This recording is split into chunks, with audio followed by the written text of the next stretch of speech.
Hello everyone, welcome to Study with Palak, your one-stop solution for all queries and doubts. तो हम immunology का अगला topic जो है वो डिस्कस करने वाले हैं, that is auto immune diseases. ये बहुत इंपॉर्टेंट टॉपिक है बिकॉज टॉपिक तो छोटा सा है बट यहाँ से आपके बहुत सारे क्वेश्चंस जो हैं वो बन सकते हैं।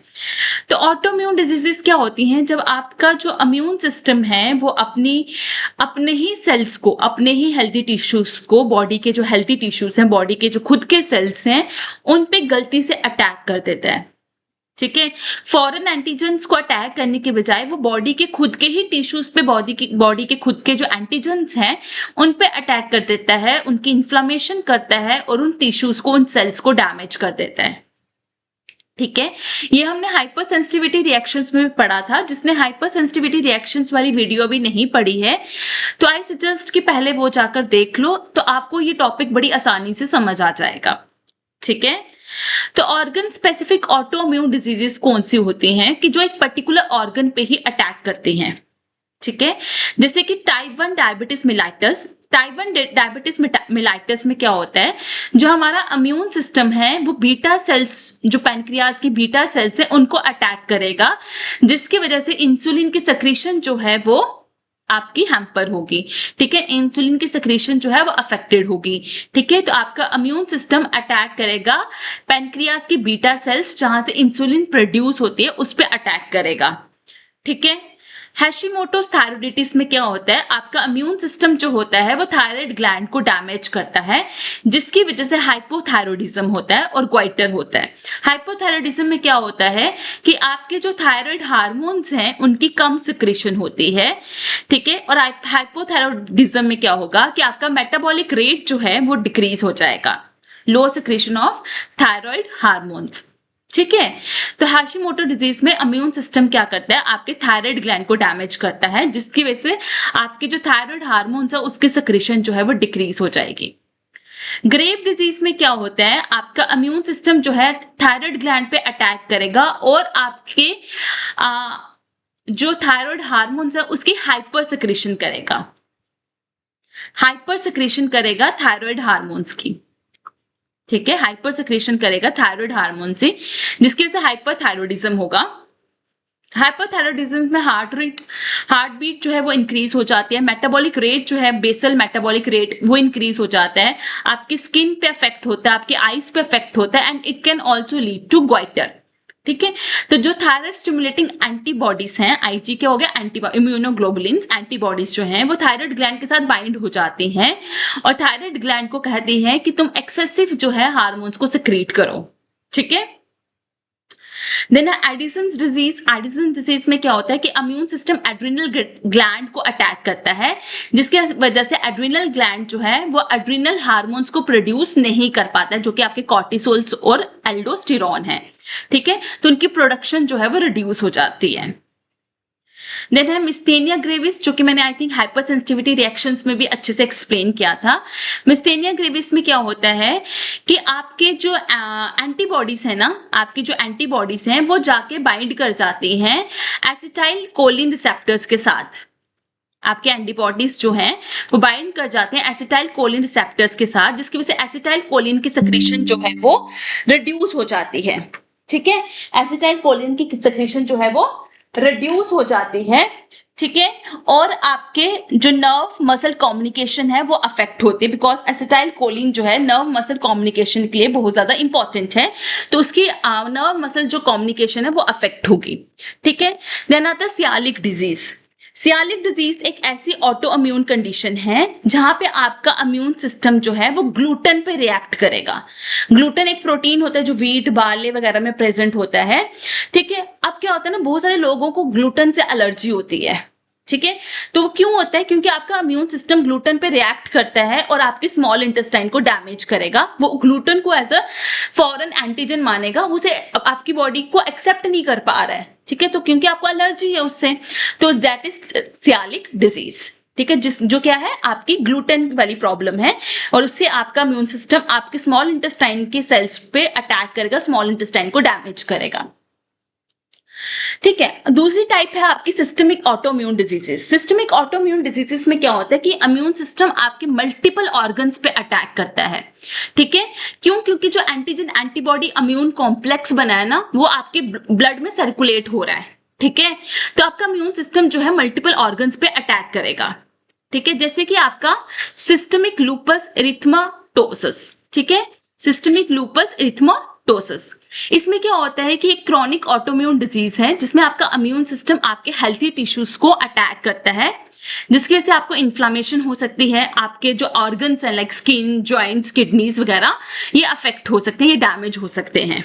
ठीक है, सो इसमें आपकी एक ऐसी एसएलई जिसको हम बोलते हैं, एसएलई मैंने पहले भी डिस्कस की है। ठीक है, तो एसएलई जो है एक क्रोनिक ऑटोइम्यून डिजीज है जिसमें आपका इम्यून सिस्टम आपके हेल्थी टिश्यूज को अफेक्ट करता है, डैमेज करता है, अटैक करता है, और आपके बहुत सारे ऑर्गन्स जो हैं उसकी वजह से डैमेज हो सकते हैं।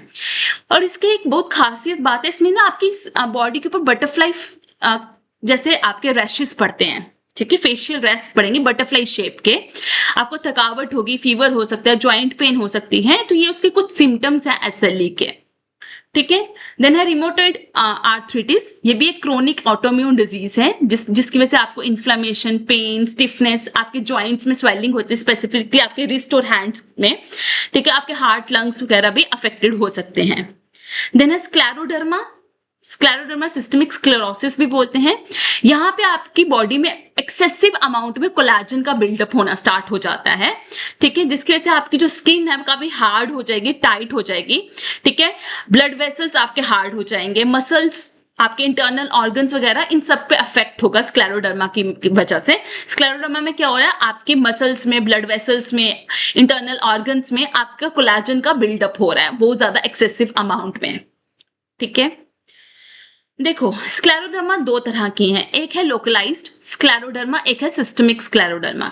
लोकलाइज्ड स्क्लेरोडर्मा सिर्फ आपके स्किन को, स्किन के अंदर जो टिश्यूज प्रेजेंट है उनको अफेक्ट करती है। अगर स्किन के ऊपर पैचेस पड़ना स्टार्ट हो जाते हैं, दैट इज कॉल्ड एज स्मॉर्फिया। ठीक है, अगर आपको लाइंस वगैरह दिखने स्टार्ट हो जाएंगे, थिकर लाइंस आपको दिखना स्टार्ट हो जाएगी स्किन के ऊपर, that is called linear scleroderma. ठीक है, सिस्टमिक वाले में क्या होता है कि आपके स्किन भी अफेक्ट हो सकती है, ब्लड वेसल्स अफेक्ट हो सकते हैं, और इंटरनल ऑर्गन्स कुछ भी अफेक्ट हो सकते हैं, that is called as systemic scleroderma. Then है सॉर्जन सिंड्रोम। सॉर्जन सिंड्रोम में क्या होता है कि आपकी इम्यून सिस्टम अटैक करता है मॉइस्चर प्रोड्यूसिंग ग्लैंड्स को। ठीक है, स्पेसिफिकली जो आपके आईज और आपके माउथ में जो मॉइस्चर प्रोड्यूसिंग ग्लैंड्स है ना, उस पर अटैक करेगा, जिसकी वजह से आपके आईज की और माउथ की ड्राइनेस हो जाएगी। ठीक है, तो इम्यून सिस्टम जो है आपके एक्सोक्राइन ग्लैंड्स को टारगेट करता है जो कि ये मॉइस्चर को प्रोड्यूस करते हैं। ठीक है, अगर आइज की ड्राइनेस हो रही है उसको जीरोथैल्मिया बोलते हैं, अगर माउथ की ड्राइनेस होती है उसको जीरोस्टोमिया बोलते हैं। एक होता है आपका rheumatic fever. Rheumatic fever type 2 hypersensitivity वाला रिएक्शन है, that is mediated by IgG antibodies. ठीक है, यहाँ पे क्या होता है कि जब आपका ग्रुप पे स्ट्रेप्टोकोकस इन्फेक्शन होती है, ठीक है, तो ग्रुप पे स्ट्रेप्टोकोकस इन्फेक्शन के दौरान एंटीबॉडीज जो है प्रोड्यूस हो रही है उस इन्फेक्शन से फाइट करने के लिए। इतना तो आपको पता है ना, जब भी आपकी बॉडी में कोई बैक्टीरिया एंटर करता है तो आपकी बॉडीज एंटीबॉडीज प्रोड्यूस करती है। ठीक है, अब कुछ बैक्टीरियल एंटीजेंस होते हैं जैसे कि एम प्रोटीन्स, उनके जो स्ट्रक्चर है ना वो बिल्कुल हमारी बॉडी में कुछ ऐसे स्ट्रक्चर्स हैं जैसे कि कार्डिक सेल, बिल्कुल स्ट्रक्चर सेम है। ठीक है, कुछ ऐसे प्रोटीन्स हैं जैसे कि कार्डिक सेल में कुछ प्रोटीन्स पाए जाते हैं। ठीक है, कार्डिक सेल्स क्या होते हैं, जो आपके हार्ट के सेल्स होते हैं, है ना, तो आपके कुछ जो उनके अंदर प्रोटीन्स पाए जाते हैं ना, बिल्कुल सेम प्रोटीन्स का स्ट्रक्चर है, सेम स्ट्रक्चर है जो कि आपके उस बैक्टीरिया के अंदर एम प्रोटीन का स्ट्रक्चर है। ठीक है, तो अब उस बैक्टीरिया के प्रोटीन के खिलाफ तो हमारी बॉडी ने एंटीबॉडीज जनरेट की हुई हैं। ठीक है, अब वो एंटीबॉडीज को ना कई बार गलती लग जाती है। ठीक है, वो एंटीबॉडीज गलती से ना हमारे उस प्रोटीन्स को रिकॉग्नाइज कर देती है और उस प्रोटीन्स के साथ बाइंड कर जाती है, वो कार्डिक सेल्स में जो प्रोटीन्स प्रेजेंट है। ठीक है, और उसके खिलाफ टाइप 2 हाइपरसेंसिटिविटी रिएक्शंस को ट्रिगर करती है और अपने ही खुद के सेल्स को अटैक कर देती है। ठीक है, अब तुम लोग सोच रहे होगे कि ये ऑटोइम्यून जो है वो डेवलप कैसे होती है, कैसे हमारी बॉडी इतनी बड़ी गलती कर देती है और हमारे ही खुद के सेल्स को अटैक करना स्टार्ट कर देती है ना। तो ये ऑटोइम्यूनिटी कैसे डेवलप होती है, जब हमारी बॉडी अपना सेल्फ टॉलरेंस को लॉस कर देती है। जब हमारी बॉडी में वो सेल्फ टॉलरेंस पावर जो है वो लॉस हो जाती है, तब ऑटो इम्यूनिटी डेवलप होती है। अब वो सेल्फ टॉलरेंस पावर किसी भी वजह से लॉस हो सकती है। कोई जेनेटिक फैक्टर हो गया, ठीक है, कुछ ऐसी जीन्स हो सकती हैं जिसकी वजह से अगर उस जीन्स में कोई म्यूटेशंस हो रही हैं तो हमारी जो बॉडी है, हम लोग जो हैं वो ज्यादा सस्पेक्टेबल हो जाते हैं उस ऑटोइम्यून डिजीज के। ठीक है, मान लो कोई ऐसे सर्टेन केमिकल्स हैं, कोई पोल्यूटेंट्स हैं, कोई ड्रग्स ले लिया जिसकी वजह से हमारी जो बॉडी का इम्यून सिस्टम है वो अपनी टॉलरेंस पावर को लॉस कर रहा है।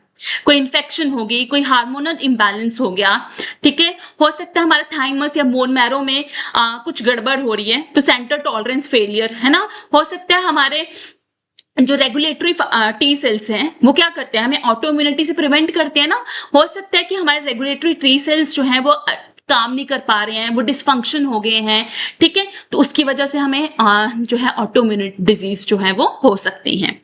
ठीक है, सो मॉलिक्यूलर मिमिक्री में अभी जो ऊपर मैंने समझाया ना कि हमारे जो कुछ जैसे वो स्ट्रेप्टोकोकस बैक्टीरिया में जो प्रोटीन था वो बिल्कुल प्रोटीन हमारे होस्ट प्रोटीन के साथ मैच कर रहा था, तो है ना, बिल्कुल सेम था, मिमिक कर रहा है, तो हमारी बॉडी ने गलती से उस प्रोटीन पे अटैक करने के बजाय उस एंटीजन पे अटैक करने के बजाय हमारे खुद के बॉडी सेल्स पे अटैक कर दिया। और एपिटोप स्प्रेडिंग, तो कई बार क्या होता है कि एक एपिटोप के खिलाफ जो इम्यून रिस्पॉन्स डेवलप हुआ होता है वो बाकी एपिटोप्स जो सेल्फ एपिटोप्स होते हैं उनमें भी स्प्रेड होने स्टार्ट हो जाता है। तो उस एपिटोप्स के साथ साथ हमारी जो एंटीबॉडीज प्रोड्यूस हुई हैं उन सेल्फ एपिटोप्स को भी डिस्ट्रॉय करने स्टार्ट कर देते हैं। एपिटोप्स तो पता है ना, एंटीजन का कोई भी एक पार्ट को हम बोलते हैं एपिटोप। ठीक है, तो एपिटोप्स जो है वो स्प्रेड होते हैं और वो स्प्रेड होके हमारे खुद के जो सेल्फ एंटीजन्स है ना, सेल्फ एपिटोप्स जो है ना, उन पे स्प्रेड होना स्टार्ट हो जाते हैं और हमारे खुद के एंटीजन्स को डिस्ट्रॉय करते हैं। ठीक है, so that's all. Do like and subscribe Study with Palak. You can join my Telegram group, Instagram. Because I believe more we connect, easier the success becomes. So just one click and your search and share.